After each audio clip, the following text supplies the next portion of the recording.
বন্ধুরা, আজকের গল্পের আসরে তোমাদের জন্য থাকছে গোপাল ভাঁড়ের হাত দিয়ে জল গলে না। বৈশাখ মাস। গোপালের এক বন্ধু, নাম গড়গড়ি।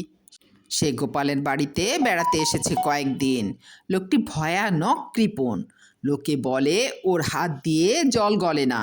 বাড়ি থেকে হঠাৎ গড়গড়ির কাছে খবর এলো বাড়ি ফেরার জন্য। যেতে হবে এখনই, কারণ গড়গড়ির বউয়ের ভীষণ অসুখ। এদিকে আচমকা মুষলধারে বৃষ্টি নামলো। কি করে এখন বাড়ি যাবে? ছাতা নিয়ে যাওয়াও যাবে না, কারণ প্রচণ্ড বাতাস বইছে শো শো করে বৃষ্টির সঙ্গে। ছাতা মাথায় দেওয়া না দেওয়া সমান। গড়গড়ি হতাশ হয়ে বলল, এখন কি করি বলো গোপাল ভায়া? গোপাল বললে, মাথায় ছাতার কি দরকার? তোমার হাত মাথায় চাপা দিয়ে চলে যাও, নির্ঝঞ্ঝাট আরামে বন্ধু। তোমার হাত দিয়ে তো জল গলে না বলে সবাই। এহেন হাত থাকতে মিছে কেন ভাবনা বন্ধু?